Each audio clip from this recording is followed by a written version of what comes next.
Okay, I'm back. See, I have to wait in the afternoon I have to be in the shade. Otherwise, that white just blinds me when I'm separating the mulberries. So if I come out in the morning, I got to go way out there under the shade of that big pepper tree. When we first moved here in '75, before they made the freeway in, there were pepper trees on both sides of the street, and they were all that big. And they touched each other in the middle, and it was like driving down the redwoods, big tunnel draping over from each side of the street. And one by one, some people cut them down, others fell over from too heavy or whatever. I'm the last one that still has my tree, but you can imagine how nice it was to drive, I'd say at least a football field and a half, if not longer, underneath the tunnel of California peppers. Anyway, back to the mulberries. That little bit I did just a minute ago, it filled this bag all the way up to the brim. And this many more. Now this is a neat gadget my wife picked up. It's a jar that just fits a quart bag. You slip it over the edges, and you just peel up the sides and bag them like that. We also have a gallon size one, but I just do the quarts.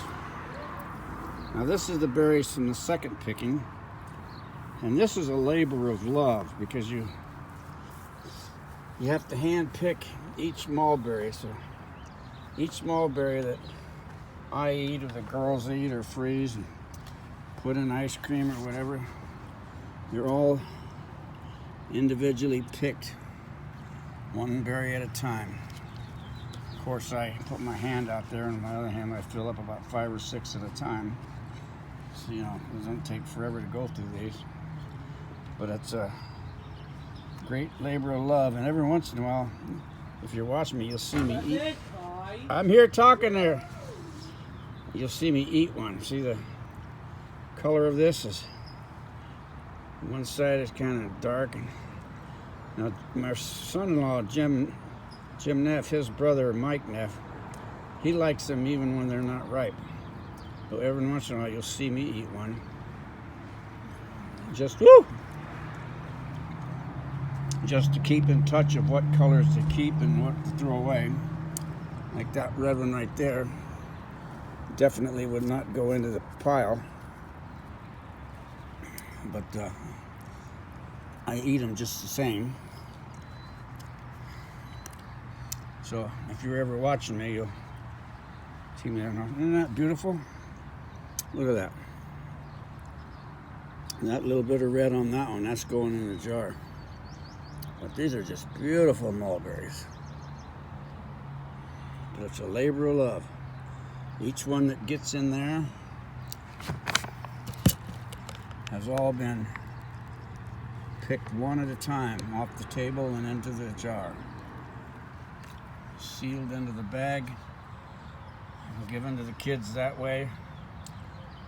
Or like I say, I went up to my mother-in-law's and I spend the weekend there with her, so I can freeze about 6 quarts on a given day.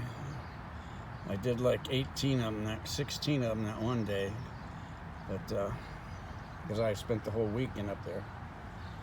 But here we are, labor of love in beautiful Spring Valley, California. The neighbor, you just heard him go by there now, he's a great neighbor. Last time I picked, I gave him 2 quarts. Told him, hey, put it on ice cream and give it to Eljon. He said, no, I'm going to give it to my wife to make muffins. I remember one time the neighbor that lives to my left, before he moved in, she came over and picked a bunch and made a pie. And as you can see, the mulberry has a stem on it, but that stem goes all the way down to the point. If you were to take this off and eat it. Like I gave one to a guy the other day, and he held it by the skin, by the stem, and he ate it and slipped it off. I'll show you what I mean. See? The stem goes all the way to the tip. And so she made that pie, and it was like a color of a blueberry pie or something, but it just had a million little stems in it. You know, it looked like a stem pie. Anyway, I got a lot of work to do.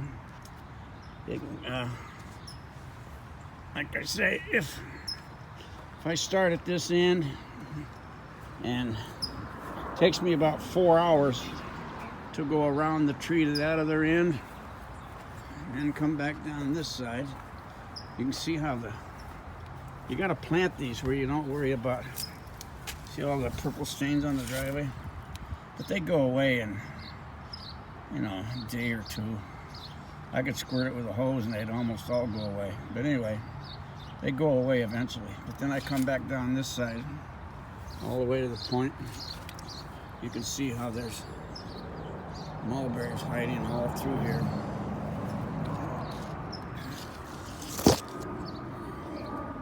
Not as many as used to be, but they're all over the place. I'm sticking that in there if you can see. Get these sticks out of the way.